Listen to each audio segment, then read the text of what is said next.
Thanks so much, Wendy, and thanks for the information to join you all today to share my research on Maurice Barbanell. And Susan, it's great to see you here, and you got me linked up with Wendy for this great invitation to talk to you all. So I'll just start off by saying, yes, I'm an archivist by profession, so I manage lots of historical collections. And before coming to South Carolina, I was at the University of Waterloo in Ontario. And Susan and I did cross paths briefly up in Ontario. And it was there that I managed two fairly significant seance collections, Thomas Lacey and William Carthuser, but they're both for another talk for another day. But they really piqued my interest in seances. So much so that I embarked on the journey of doing a PhD in history at Waterloo. And of course, Maurice Barbanell was the center of my studies there. It's also important to note that I'm also a spiritualist. I have been since about 2016, although I've always known that life does continue after this bodily presence that we have. I think there has to be more to life than this, A. And B, I very much remember my mum, when I was 4 years old, she gave birth, stillborn, to a younger brother. And I really remember being in the hospital at her bedside, seeing her there. But no, none of us kids went to visit her, but I was definitely there by her side at the age of 4. So, I think that's quite common of those of us who had these experiences. So all of this background, I just ask people to take these different areas of my life, these different hats that I wear with what I present to you today in this history lesson, if you like, about Maurice Barbanell. My original plan was actually to write about physical mediumship because I'm fascinated with that aspect of spiritualism. But spirit actually guided me to investigate Maurice Barbanell and Silver Birch. So as you all know, I've written about the life and career of Maurice Barbanell, and in a moment I will put up a PowerPoint slide so you can see some of the people I'm going to talk about.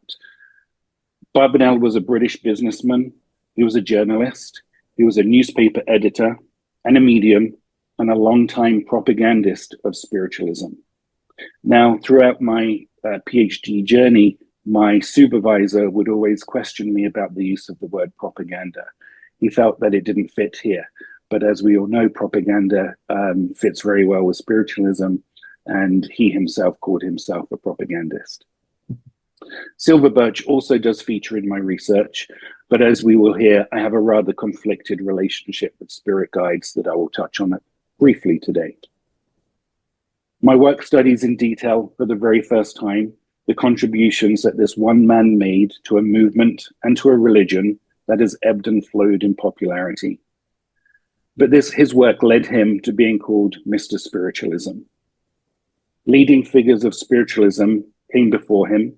However, my work argues that Maurice Barbanell was well deserving of this moniker, Mr. Spiritualism, as I have been able to demonstrate his unwavering support and defense of spiritualism. And my research aimed to share Barbanell's voice and place him back in our history books as one of, if not the greatest propagandist of the 20th century spiritualism.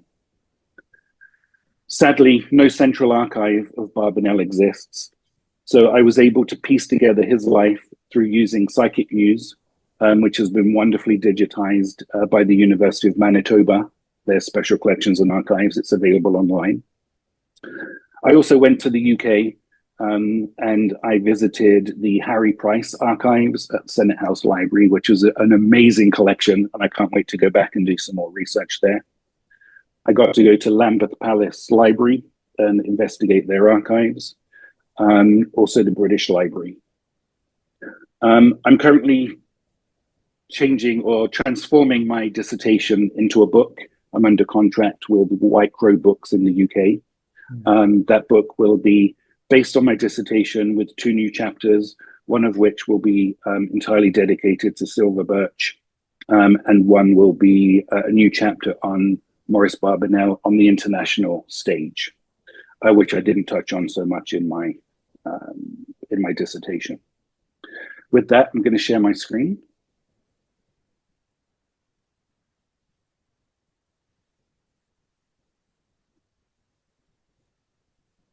Hopefully this works. Do you see it, Wendy? Yes, we can see it. Perfect. So there's Maurice Barbanell on the screen there. It's very hard to find good photos of him. I don't know if he didn't like to be photographed or whatever, but it was a challenge. Mm.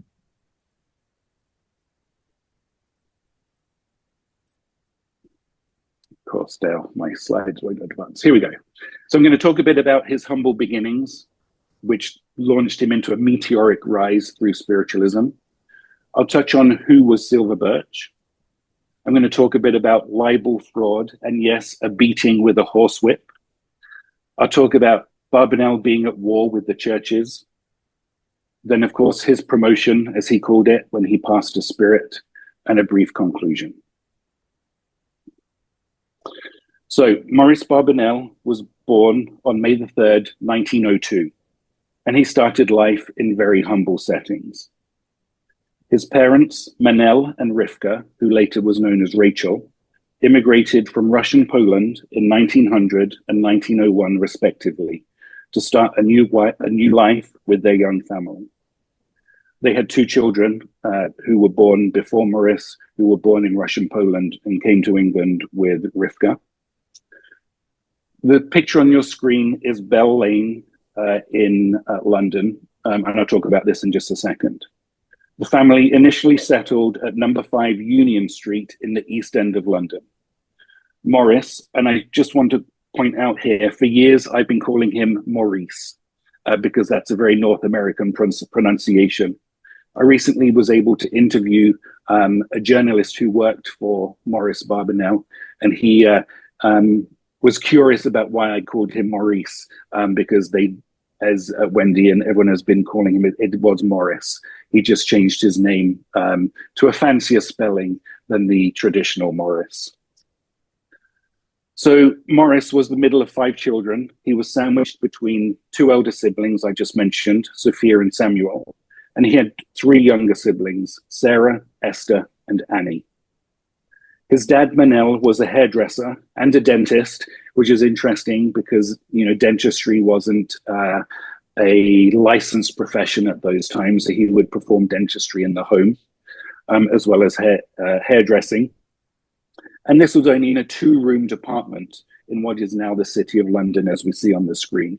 So, of course, Maurice wouldn't have seen this. This would have looked very different when he was growing up. But literally where I took this photo, on the right-hand side where those red brick buildings are, is where he would have lived in his formative years.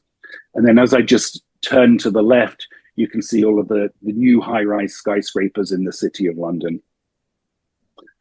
His mum, Rachel, was a housewife. In her homeland, Rachel was a successful businesswoman.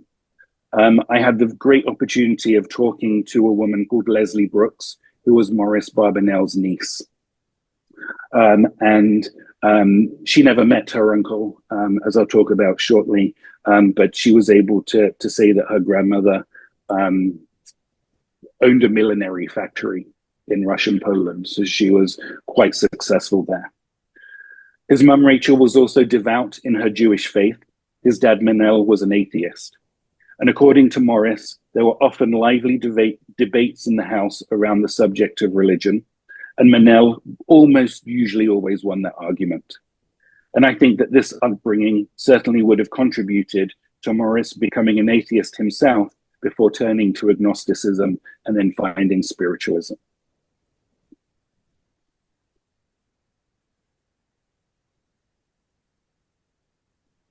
The Barbanell family moved to Bell Lane in 1911, and this was in the heart of the Jewish district. The family home was very close to the soup kitchen for the Jewish poor on Broom Lane, which you see on your screen there, as well as the Jews' free school, also on Bell Lane.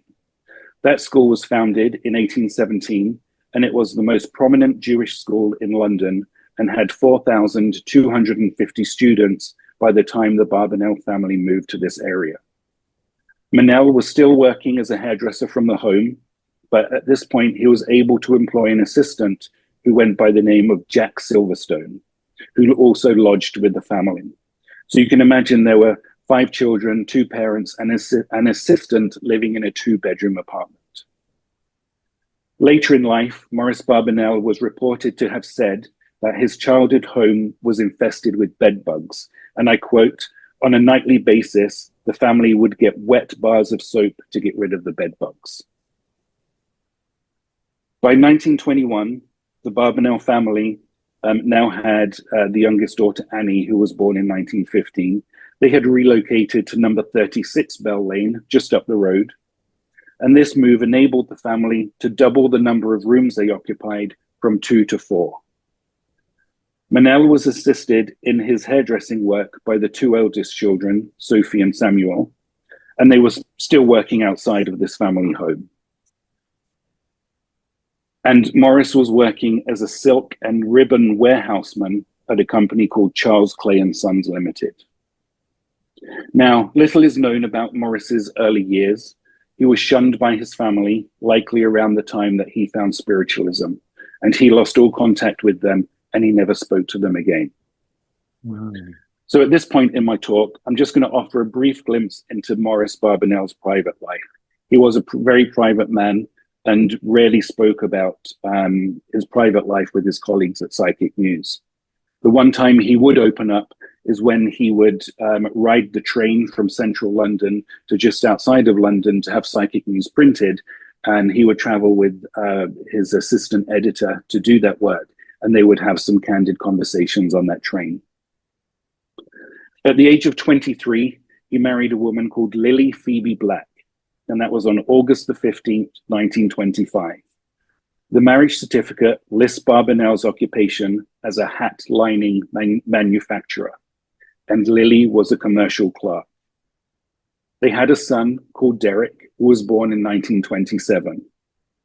Then, only a few years later, in 1932, Lily divorced her husband on the grounds that he committed adultery with another woman several times in 2 different London hotels.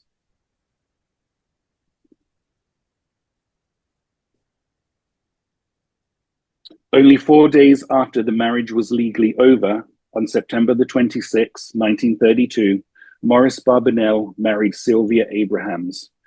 The couple honeymooned in the south of France, and they were together for the rest of their lives. And that's the only photo I found of Maurice and Sylvia together. Sylvia, she was also born in East London, but a few years before Maurice, on December the 29th, 1897. And she was described as Maurice's greatest source of inspiration and energy. She was always present at the seances held in their modest apartment. She would sit on the couch next to Maurice as he went into trance. Her unwavering support and presence were crucial to the success of the home circle that I'll soon talk about. And her calm and nurturing demeanor created a peaceful environment that allowed the spiritual work to flourish.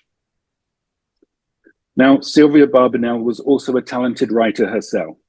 She contributed articles to Psychic News that often focused on women's and animal rights. Her writings provided a compassionate perspective on these issues, reflecting her deep empathy and commitment to social causes. Additionally, Sylvia authored books that we talked about before we came on online about what happens when a child or animal dies, offering comfort and understanding to those grieving such losses. She was also called, at least in the pages of Psychic News, the poet laureate of spiritualism. And I suspect that this was her husband giving some nice support and words to his loved wife. And this was in an issue of Psychic News, and Sylvia wrote a poem supporting animals. A family friend noted that Sylvia had, and I quote, created an oasis of peace for her tireless husband, and that their marriage was, I quote again, the perfect counterfoil to his hectic public life. Her role extended beyond the seances as she managed their household and supported Maurice in his public endeavors, ensuring he had the stability and encouragement needed to pursue his work. Barbanell was estranged from his only child, Derek, and they met only once for lunch in the 1960s. And the story there was the assistant editor at the time, Roy Stemmen, used to open the mail every day. And even if something was marked private and confidential, Maurice Barbanell told him, just go ahead and open that. One day, Roy opened a letter, and it was from Derek to his dad, Maurice. And Roy Stemmen had no idea that Maurice Barbanell had a child. He went into the office, said, "This is very strange, Mr. Barbanell or Barbie. There's a letter here claiming to be from your son." And Maurice apparently just kind of brushed it off. "Oh, yes, that's my son." There was a phone call, and one day Derek came to the office, and that was the only time that, as far as we know, they got together. I want to take a second to physically describe Maurice Barbanell. Why? Because throughout the history of spiritualism, women mediums have always been described physically. So I feel it's only fair I do the same for Barbie. Roy Stemmen, who I just mentioned, who worked with Barbanell for about 8 years, described him as a short man with quite a dark complexion. Chris Ryder, who was a journalist at a similar time to Roy Stemmen in the 1960s, added that Barbanell was diminutive with quite a shrill voice. It sounded like it was coming out of a trumpet. Barbanell was quite well tailored and turned out, going so far as to only have his hair cut at one place, Simpson's of Piccadilly, a high-end department store in central London. Another of Barbanell's friends described him as an enigma and a rather sallow man with a smile that is ever ready to flash out as his sense of the ridiculous equals his sense of humor. So how did Maurice Barbanell start his journey in spiritualism? Well, in 1920, he would have been around 18 years old. Barbanell was the secretary for the Ghetto and Social Literary Club in London. And his role was to always be in opposition of the invited speaker. One night, the invited speaker was a man called Henry Sanders, and Henry spoke about spiritualism. Maurice was stumped. He felt that he could not provide any opposing comments as the subject needed more investigation. He gave himself 6 months to do some research on spiritualism, but little did he know how soon his life was about to change.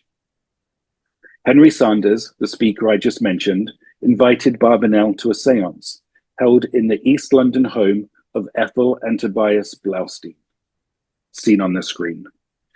The Blausteins were considered to be the pioneers of spiritualism among the Jews, and they founded spiritualist societies, including the National Jewish Spiritualist Society that began in 1919. So attending his first séance, Maurice Barbanell was not impressed.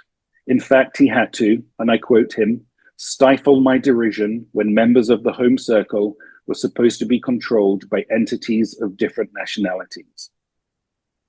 He even laughed out loud and was reproached by Blaustein, who informed him that he would be doing this work in the future. Still committed to his investigation into spiritualism, Barbanell returned for a second séance. And it was during this séance that he said he fell asleep. Waking up feeling embarrassed and offering his apologies, Barbanell was told that he had been in trance and that his, I quote, guide gave his name. He said that he has been training you for years, and soon you will be speaking on spiritualist platforms. This is when Maurice Barbanell began his 61-year investigation into spiritualism with his spirit guide, Silver Birch. Now, Silver Birch communicated his story through Barbanell during a séance in 1938, stating that he had the choice to either return to the world of matter or to deliver the world of spirit. So agreeing to this, Silver Birch chose Barbanell as his instrument even before the medium was conceived. Silver Birch was unknown to Maurice Barbanell, worked with his medium, and guided him to study world religions until they reached a point when Barbanell was ready for me to begin my task of speaking through his lips. At this point, Barbanell became aware of his spirit guide during that eventful seance in East London. So during the 1920s, Maurice Barbanell was heavily involved in the Spiritualist National Union. The SNU's annual general meeting minutes were published in a relatively short-lived monthly journal called the National Spiritualist. In October 1926, the minutes reported that Barbanell had followed the union's education courses and achieved Class B honours. Then the following year, Barbanell was noted as receiving Class A honours in the examination set out by the National Spiritualist College and National Joint Education Scheme. These examinations were the culmination of 3 years of study that led to candidates being required to write 3 papers based on the philosophy of spiritualism, its evolution, and about select readings about the religion and movement's history. The committee set out its strict examination rules in the National Spiritualist, albeit with a degree of sense of humor, as they said that for the weekend examination schedule would end with instructions that candidates will later read yourself to sleep with your notes on the story of creation. In the April 1928 issue of the National Spiritualist, Maurice Barbanell appears as M. Barbanell, Diploma, SNU. Henceforth, he was now a minister of religion and one of the very first to be a minister of spiritualism in the United Kingdom. And this meant that he did not have to serve in the Second World War when that came about. By this time, Maurice Barbanell had also been elected as vice president of the SNU's London District Council, which led him to report in the journal each month on what he believed to be important issues occurring in London as concerned spiritualism. He did actually run for president, but he was not voted to be president of the London region.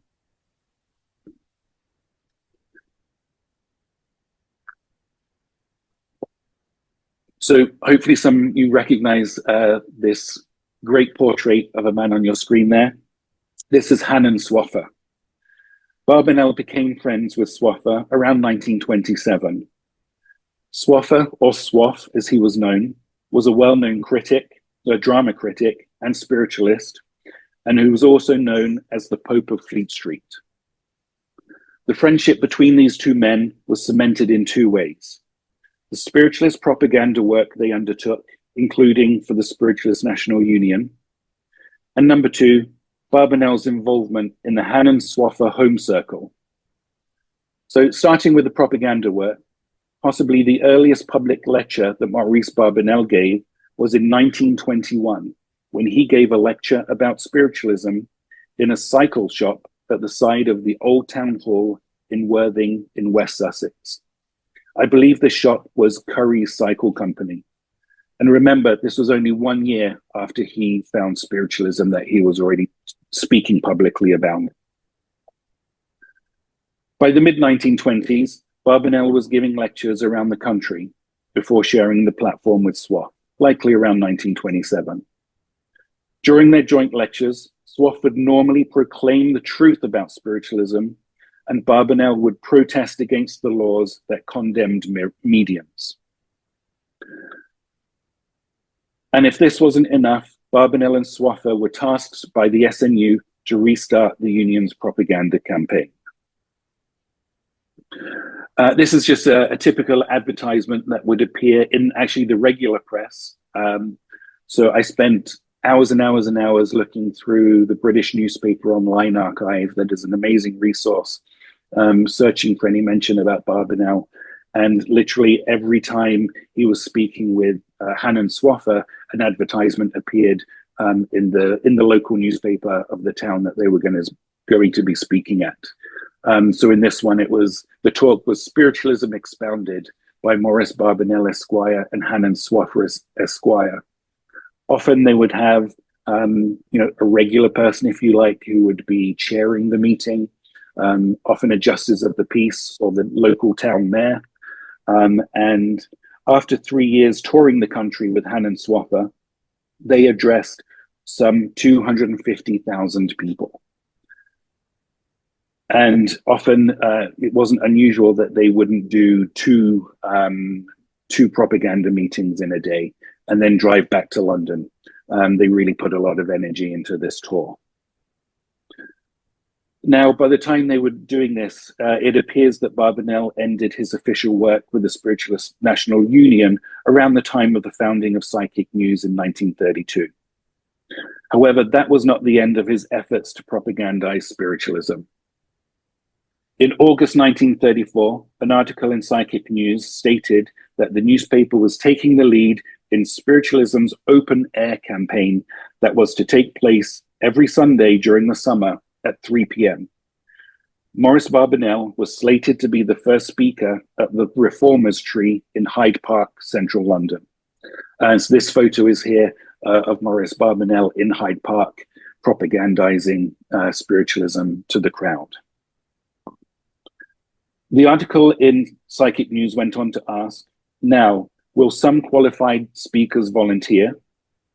These open-air propaganda meetings only ran for 3 summers, but would attract 300 to 400 attendees.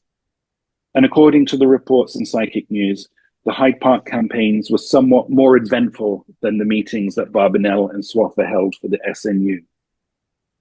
They were chaired by a variety of spiritualists, including Barbanell and Harry Boddington.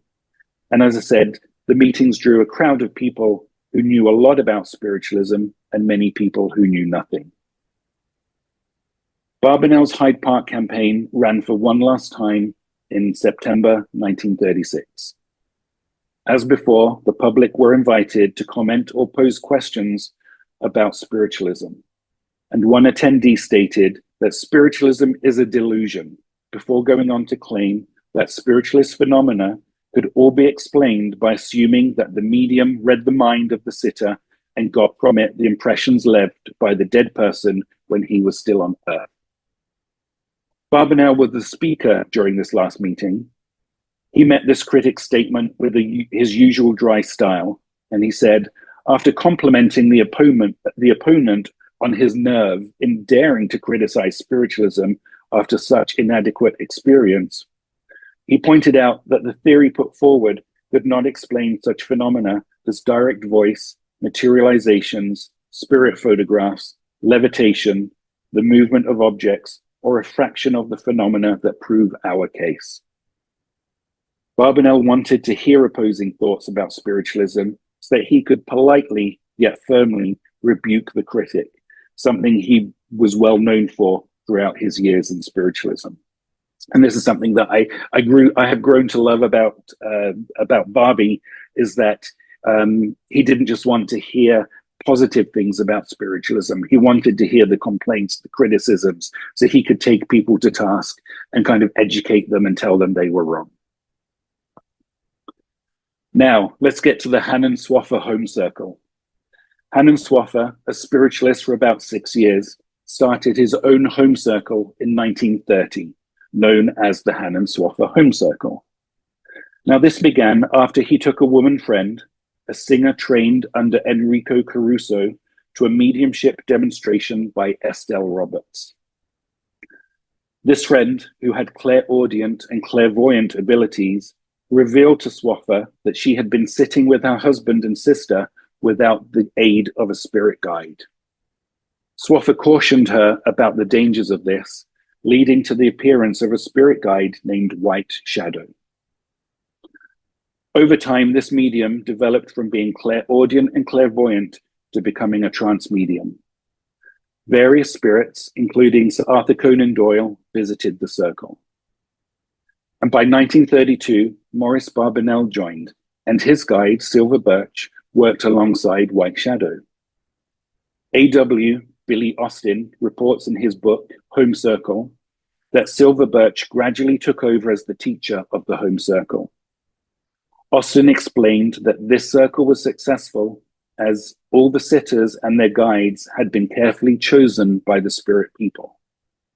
For over 2 years, they had been working for a perfect circle, one in which all the sitters and all the guides would blend in harmony. At last, they were satisfied they had got it.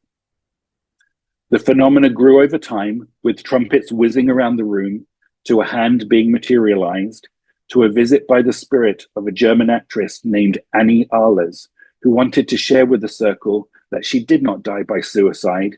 She fell from the balcony of her home in a simple accident.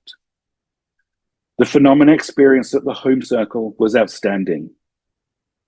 And I quote, "To this circle, we would have begun inviting all kinds of hard-boiled investigators, for it was foolproof.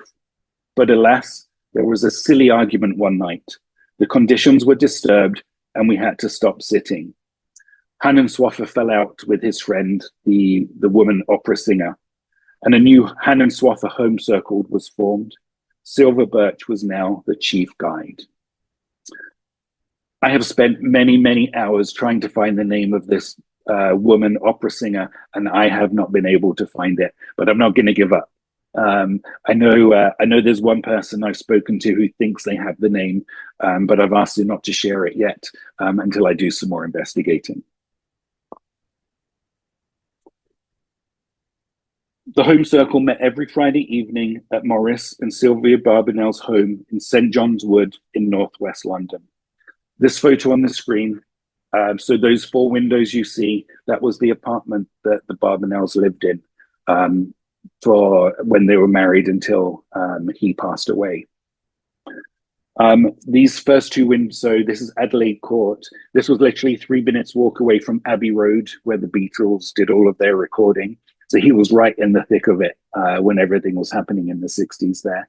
The first 2 windows you see were the sitting room, and then the next 2 are the kitchen. And the portrait of Silver Birch that we all know and love, and I will have on the screen in a minute, hung on the wall of their sitting room between those 2 windows. The members of the Hannenswaffer home circle now included Maurice, Sylvia, A.W. Austin, who worked with Maurice at Psychic News, Vernon Moore, Moore's wife Frances, Nettie Abrahams, and a couple called George and Renee Jessup.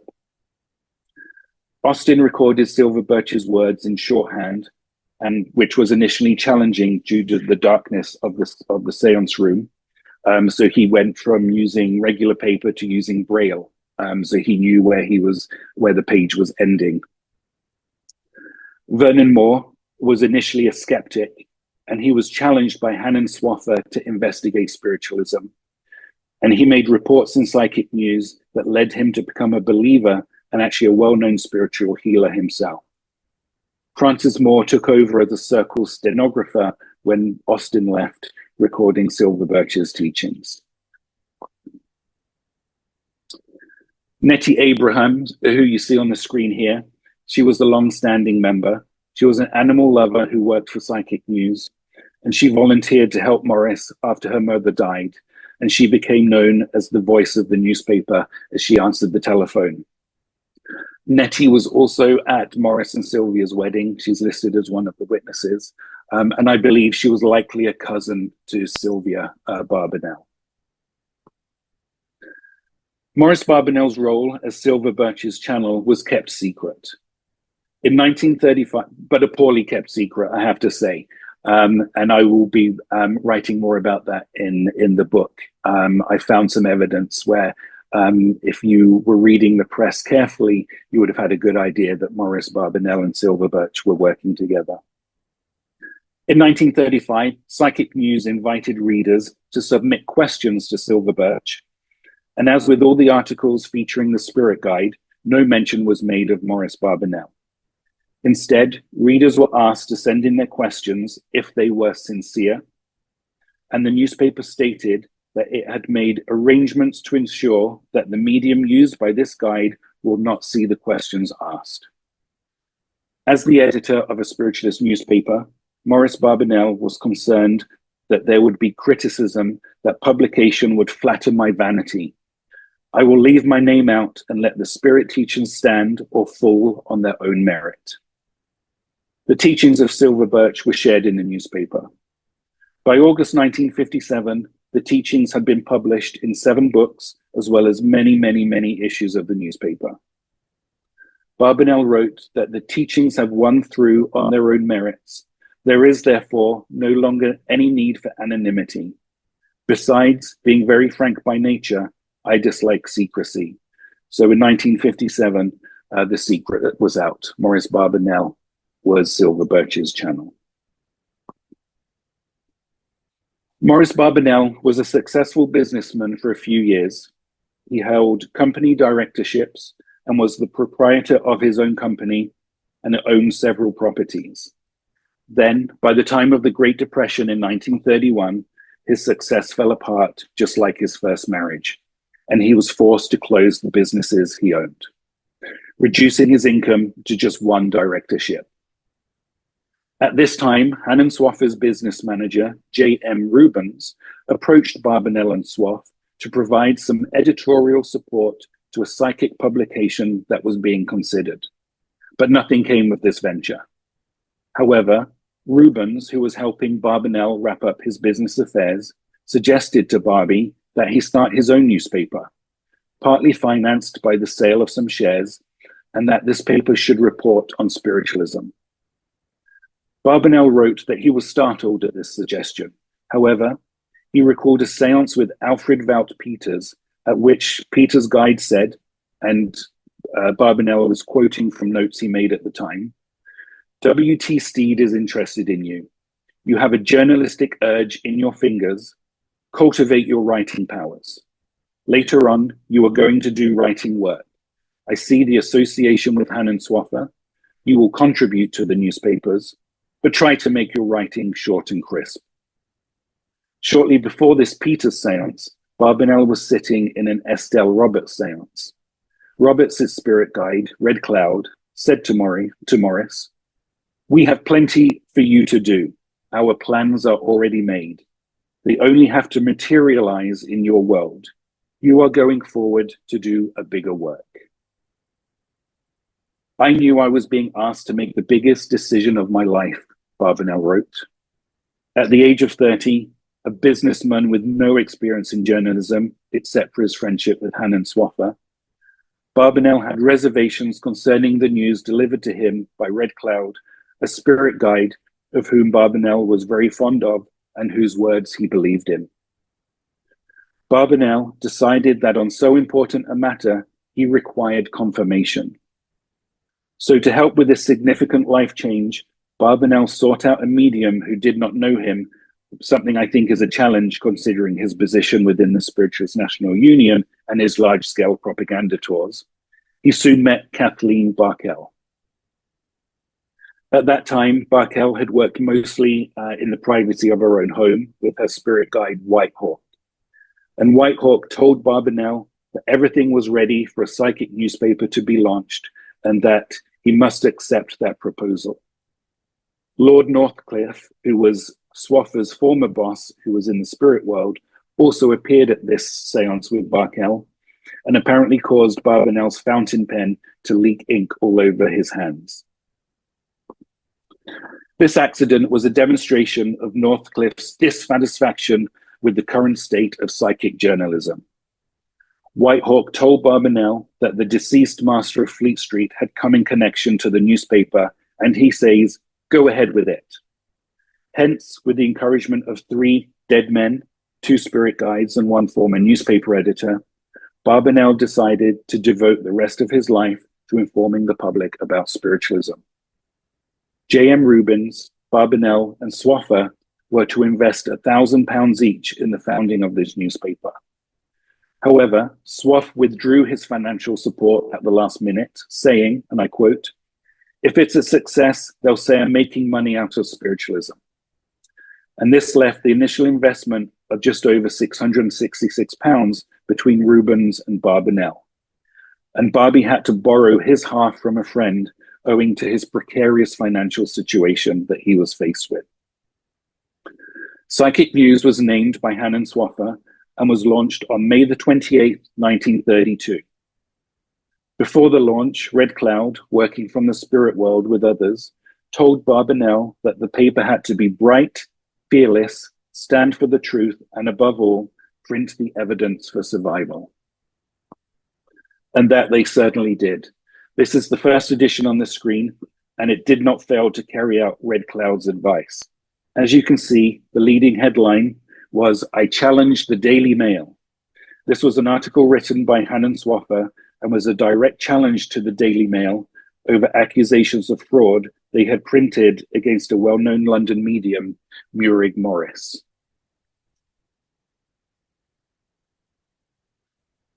Now, it has often been reported that James Arthur Findlay, commonly known as J. Arthur or Arthur, was also responsible for founding Psychic News. However, this is not the case. Findlay was a successful Scottish businessman, and he became involved in spiritualism around 1919. He met John C. Sloan, a gifted medium, and wrote about his experiences in his 1931 book, On the Edge of the Etheric. Findlay financially supported the newly established Psychic News newspaper. He became chairman of Psychic Press Limited, but despite initial financial struggles, the newspaper eventually thrived under the editorship of Maurice Barbanell.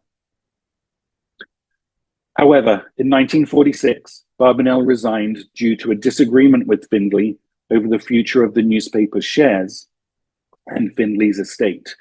As you know, that is the Arthur Findlay College that is in Stansted in the UK, which is now a leading training college for mediums. And Barbanell opposed setting up a formal school for mediums because he believed that you shouldn't pay and you should just learn mediumship in your own home.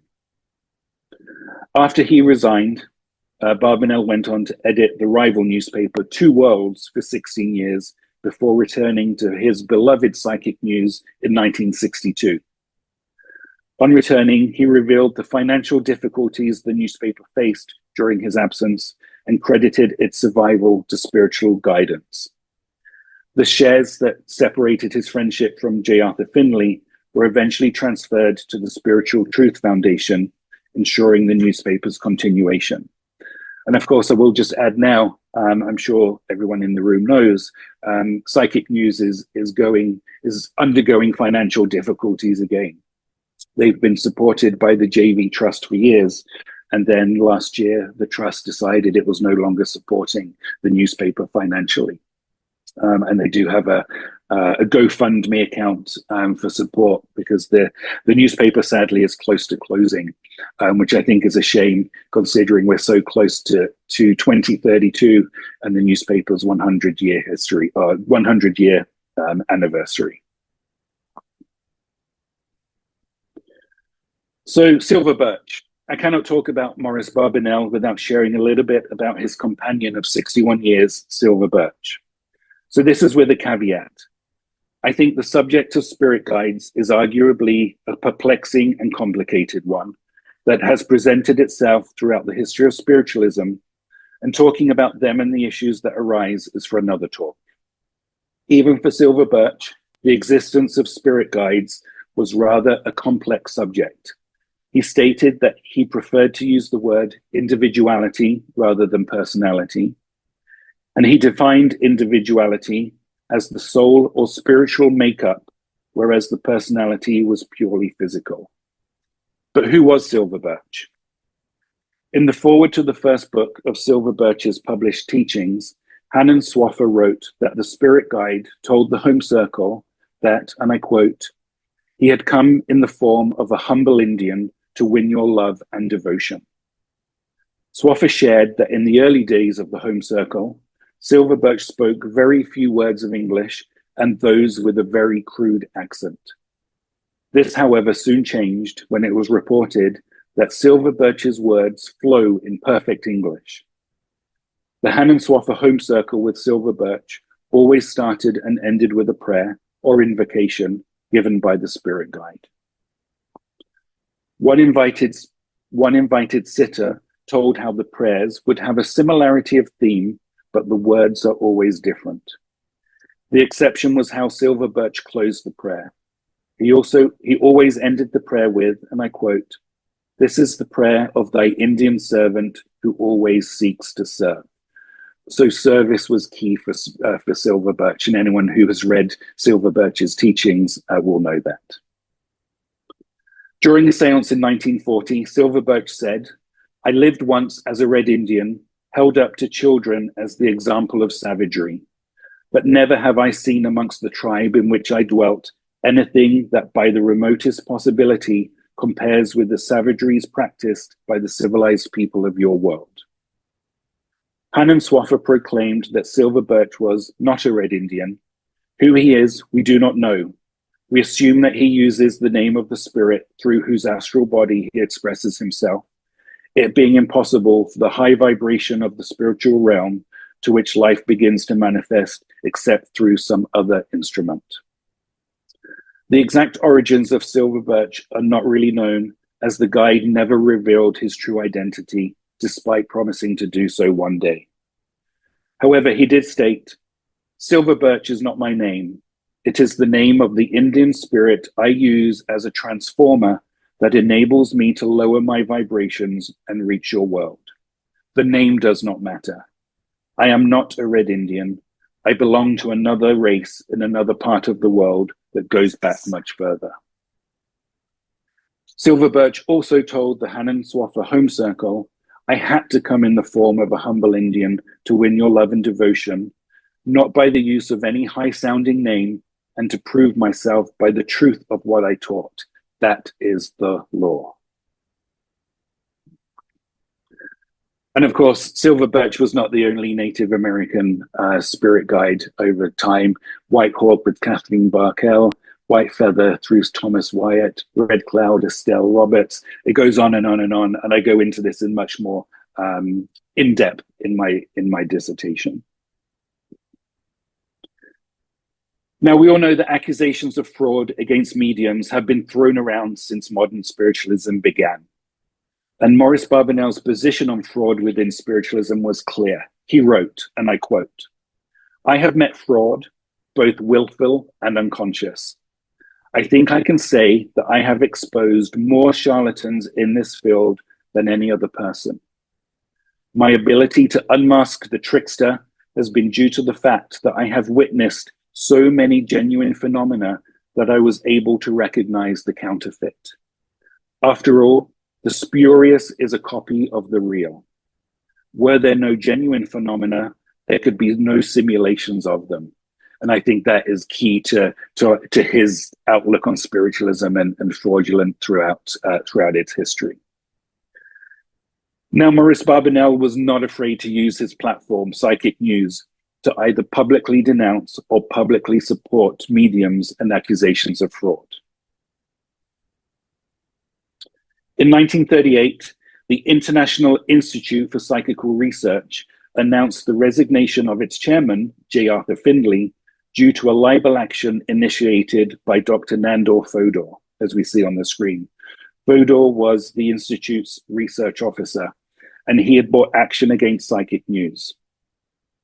Fodor was a Hungarian-born lawyer turned journalist turned psychical researcher, and he claimed that Psychic News had published defamatory articles about him.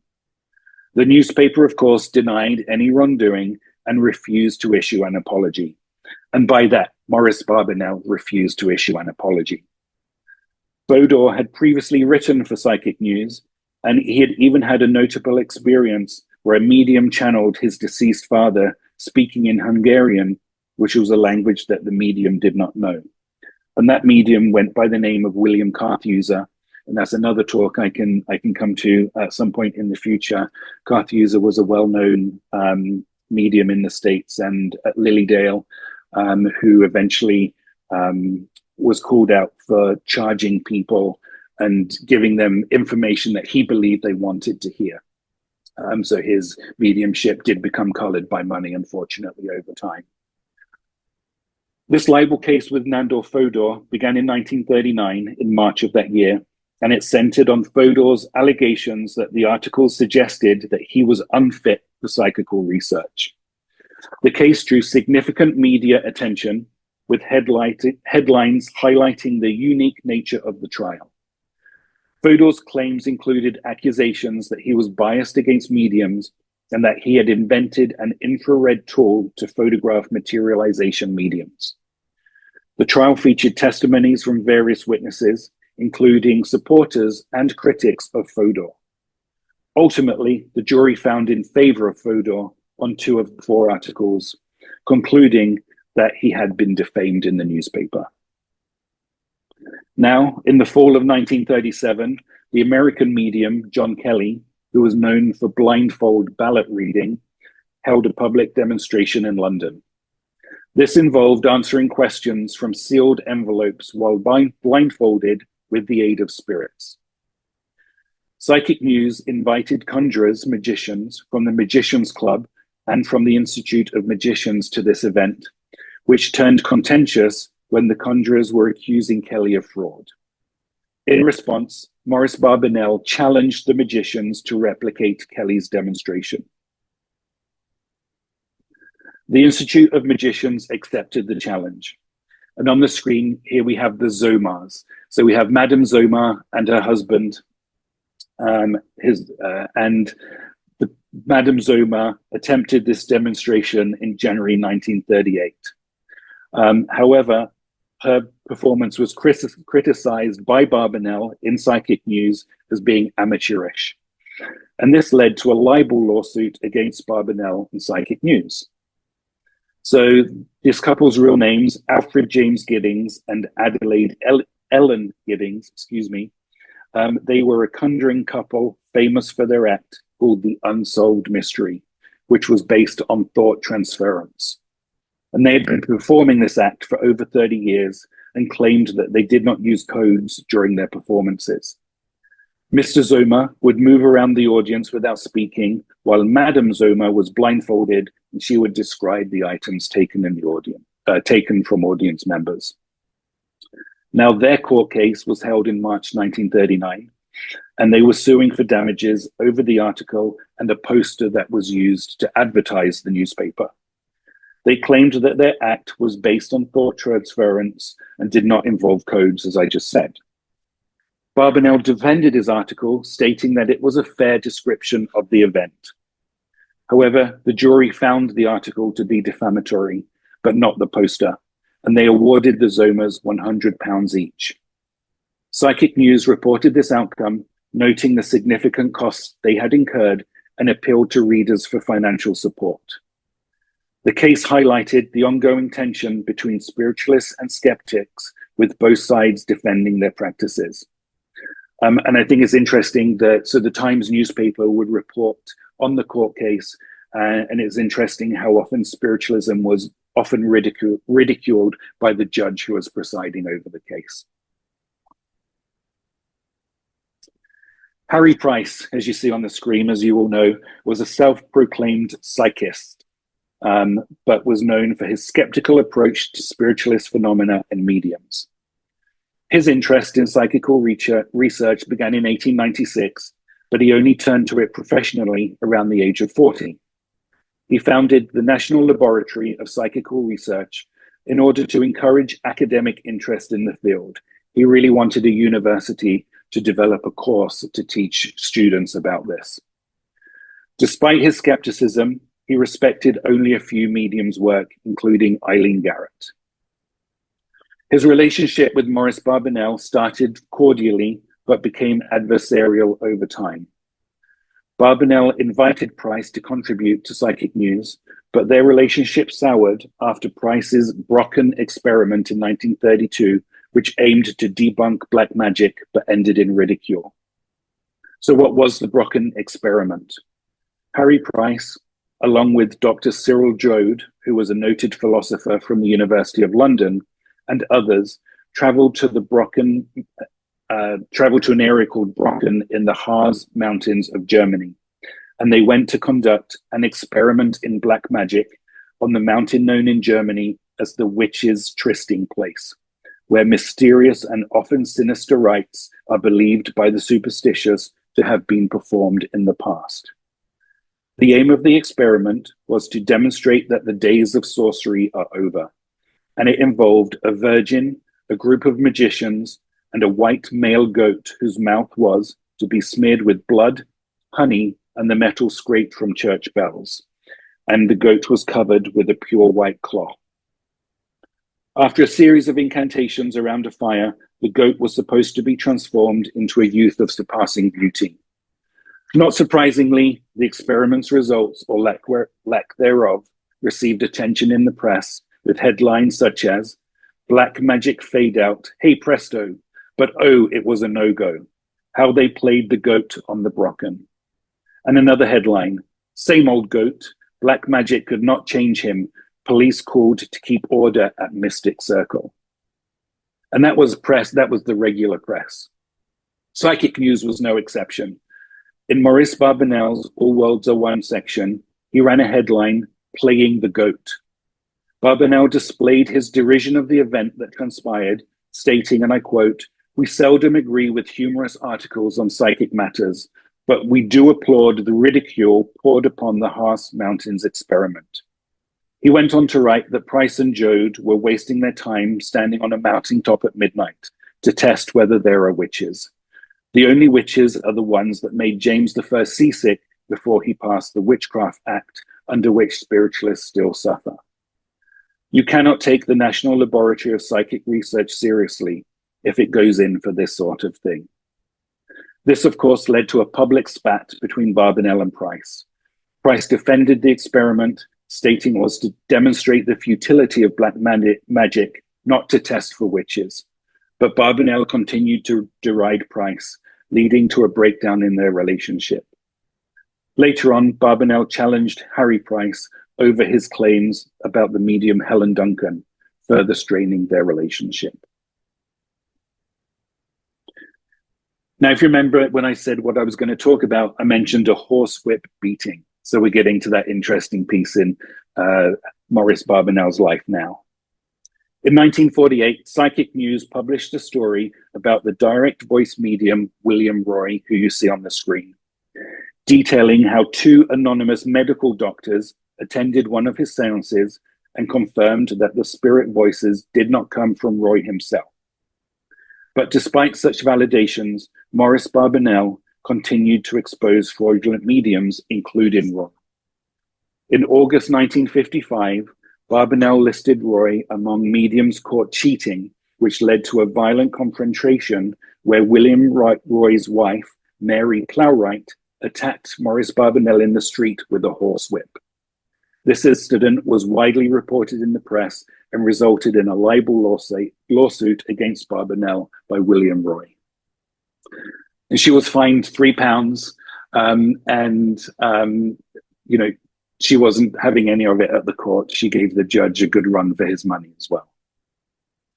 This lawsuit remained quiet until February 1958, when Maurice Barbanell announced that Roy had discontinued the case and had agreed to pay the newspaper's costs. Barbanell detailed the fraudulent practices of William Roy, supported by witnesses and the tools that he used in his seances. Following this, a Sunday newspaper published sensational articles revealing Roy's confessions of trickery, including deceiving the Prime Minister of Canada. Roy admitted to using various tricks to simulate spirit communication, leading to public outrage and the abandonment of his public seances. However, William Roy, several years later, reappeared under another name and claimed to have channeled the Beatles manager who had recently passed away. What about the churches? Maurice Barbanell had a long and tortured relationship with organized religion. This is particularly well highlighted in the battle he waged against the Church of England from the late 1930s until the early 1970s. In 1936, Archbishop Cosmo Lang, who you see on the screen, after being persuaded to do so by the then Dean of Rochester, Francis Underhill, who is now on the screen, formed a small body to carry on quiet investigations that became known as the Archbishop's Committee on Spiritualism. Their terms of reference were simple: to investigate the subject of communications with discarnate spirits and the claims of spiritualism in relation to the Christian faith. The Archbishop's Committee had 10 members and had met 12 times over 2 years, from 1937 to 1938. 9 witnesses presented their knowledge of spiritualism to the members of the committee. The invited speakers included the editor of Two Worlds, Mr. Ernest Oaten, They included Baron Palmstierna, a former Swedish minister in London, and Dr. Nandor Fotor, the noted psychical researcher. The committee even attended a seance organized by Palmstierna, himself a spiritualist, and an acquaintance of the medium Adila Faciri, a renowned Hungarian violinist. Though Archbishop Lang desired that the work of this committee be carried out without undue publicity, this was not in reality possible, as the work of the committee was soon discovered by the British press, both spiritualist and broadsheet. Barbanell caught wind of this committee's work, and Psychic News was aware of Ernest Oaten's meeting with the committee. Psychic News reported in December 1937 that he gave a magnificent address with great fearlessness and courage. Oaten told the church representatives a few home truths. So on the screen here, this is the piece I found most exciting during my research for my dissertation. This was a handwritten card that Canon Alcock, who worked with the Bishop of Bath and Wells, Francis Underhill, had sent to the Secretary of the Archbishop's Committee, Walter Wigglesworth, and I'll read this. Dear Mr. Wigglesworth, the enclosed has come. Barbanell repeatedly sent letters to these people demanding that the report that they created be released. I have answered as noted on it. I send it to you in case you think the question should be answered. I think the bishop told me the writer was a nuisance. You can supply a fitting word. So here you can see he really got under the skin of the Church of England. Now, the Archbishop's Committee on Spiritualism met for the 12th and last time on June the 3rd, 1938. By November of that year, the report had been written and split into two. There was a majority report signed by 7 committee members, and the remaining 3 people signed a minority report. The original plan of the committee was the report should be shared at a bishop's meeting in January 1939.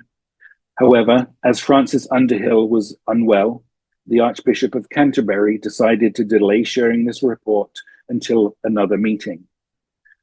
And this series of unfortunate events only contributed to shared confusion among members of the church and the press about when this report would be published.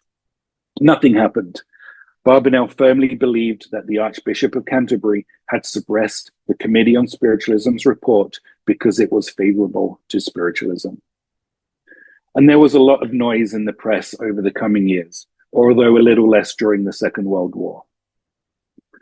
Then, on November the 8th, 1947, A.W. Austin, who was now the editor of Psychic News, ran a lead article where he printed the conclusions of the majority report. He wrote that he considered it, and I quote, "my duty to publish this report in defiance of the bishops who banned it, not so much to satisfy the natural curiosity of spiritualists, but to give Anglican parsons and laymen the lead that was denied them by their own leaders." The report's publication made headline news in the regular press. How was it published if it was never made public? It was leaked.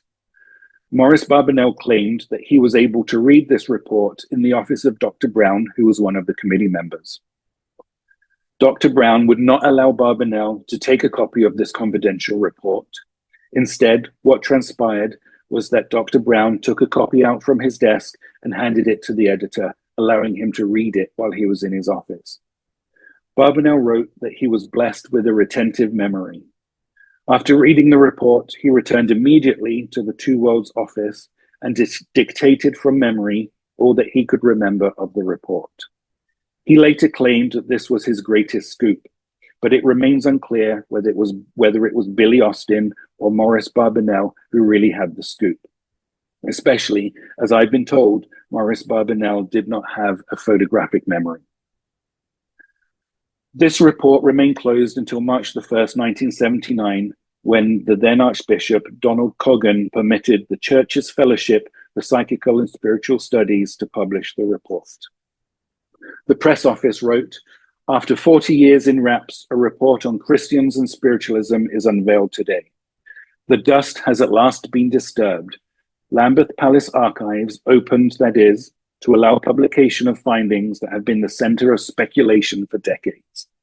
The press release gave the reason that the committee was deeply divided in opinion, and Archbishop Lang chose not to release the report before it fell under a 40-year embargo, according to church rules on releasing official papers.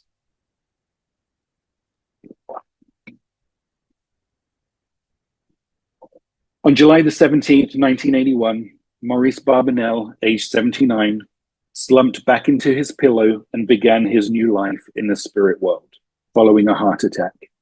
His wife, Sylvia, was at his side.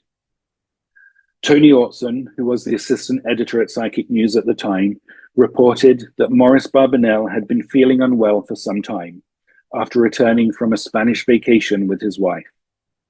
However, Barbanell, more concerned with his newspaper, refused to go to the hospital, preferring to rest in bed in his North London apartment, only to be pronounced medically dead after the emergency services attended to him following his collapse that Friday evening. News of Barbanell's passing or promotion to spirit only made the pages of one of the United Kingdom's daily newspapers, that was the Daily Telegraph.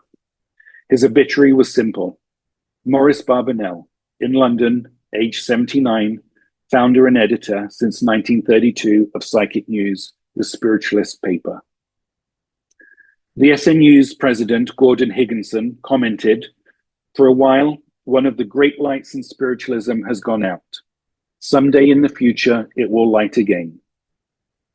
Spiritual healer and director of Psychic Press, M.H. Tester, said, "Entranced, he was the greatest living trance medium I have met. Through him, Silver Birch gave the world a clear-cut and spiritually pure philosophy. Barbie, we will miss you. Please make contact with us." Hunter McIntosh, who was the president of the Spiritualist Association of Great Britain, said, "It is indeed true to say that nobody in this century has contributed more to spreading the knowledge of survival and advancing the cause of spiritualism more than Barbie." By his wishes, Barbanell was cremated in a private ceremony attended by family and close friends, and of course his wife of almost 50 years, Sylvia.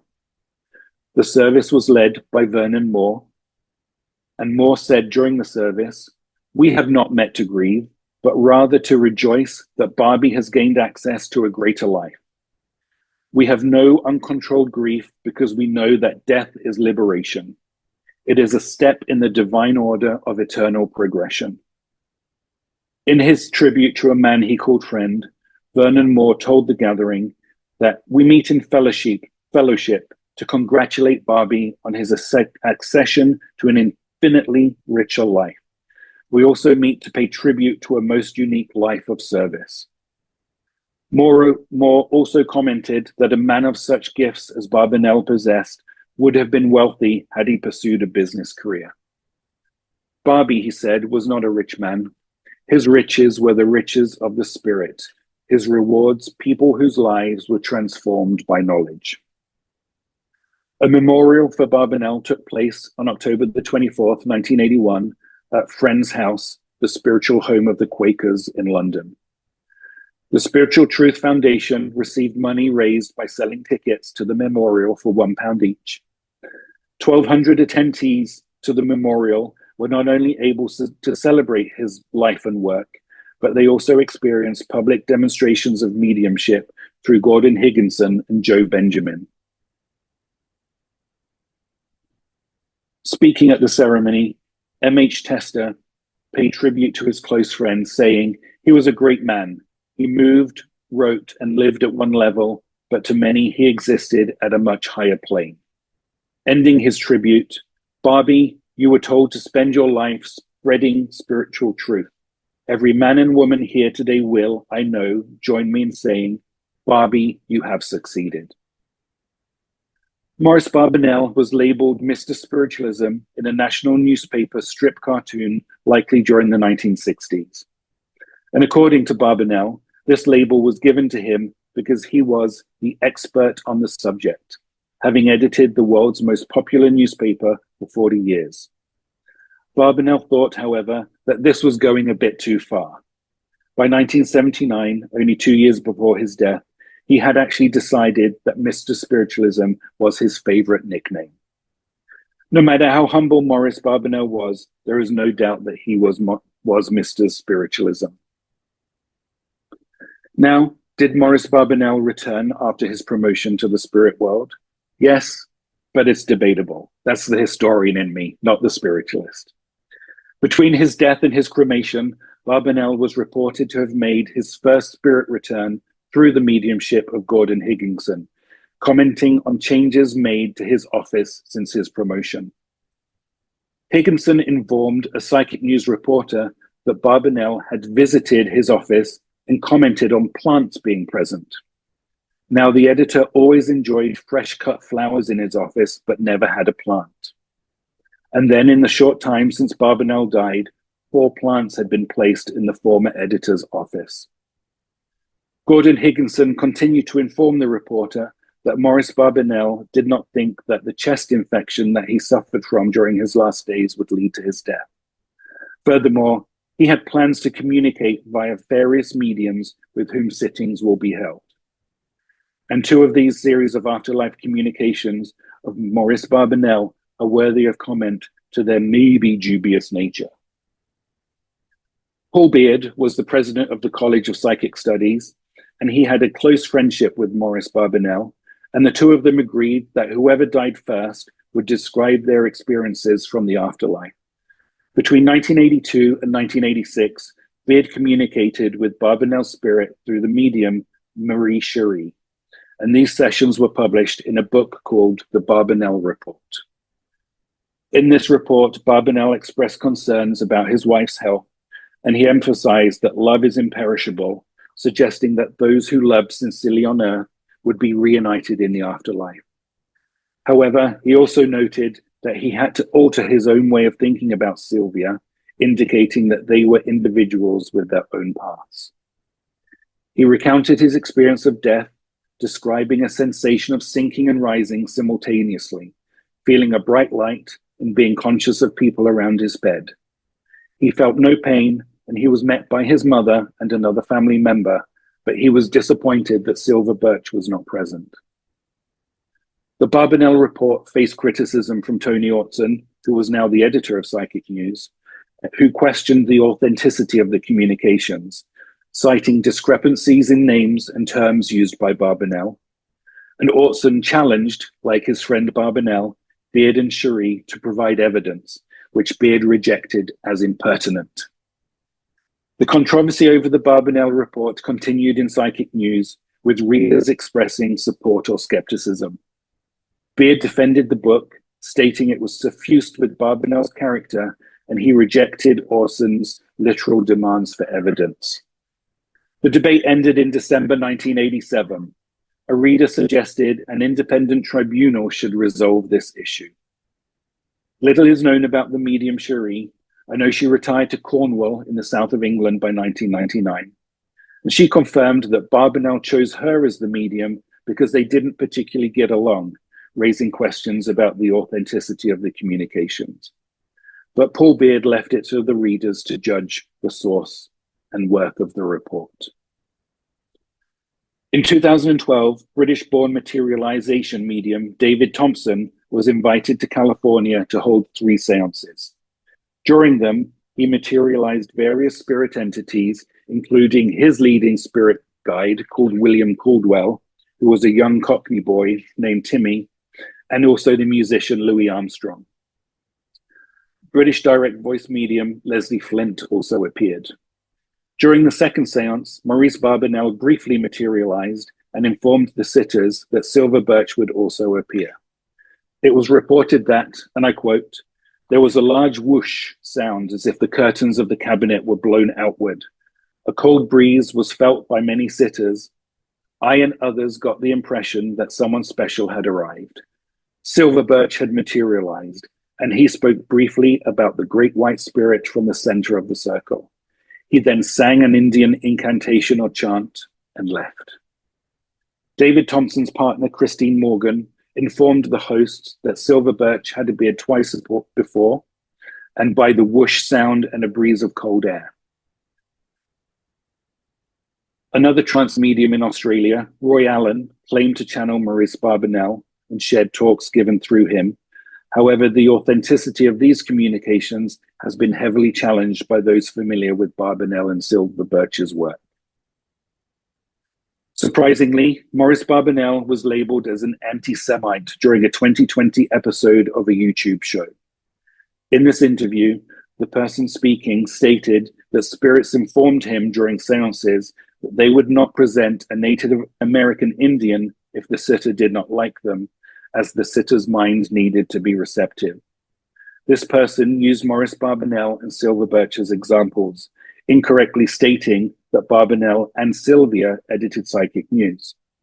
This same person claimed that Sylva Birch hinted that he was not Native American and later revealed that he was a Jewish scholar in the spirit world. And this person then stated that Barbanell did not like Jewish people. He would never have allowed a Jewish spirit to speak through him. Of course, these claims have been challenged by people who knew Maurice Barbanell, but no justification or evidence was provided by the person that made these claims. So to conclude, Maurice Barbanell's story is one of resilience and transformation. From the hardships of immigrant life to becoming Mr. Spiritualism, his journey is a testament to the power and curiosity and the pursuit of truth. His dedication to seances and spiritualist societies played a significant role in his development and influence. His life reminds us that our beginnings do not define our potential, and with determination, we can transcend our circumstances to achieve greatness. Thank you.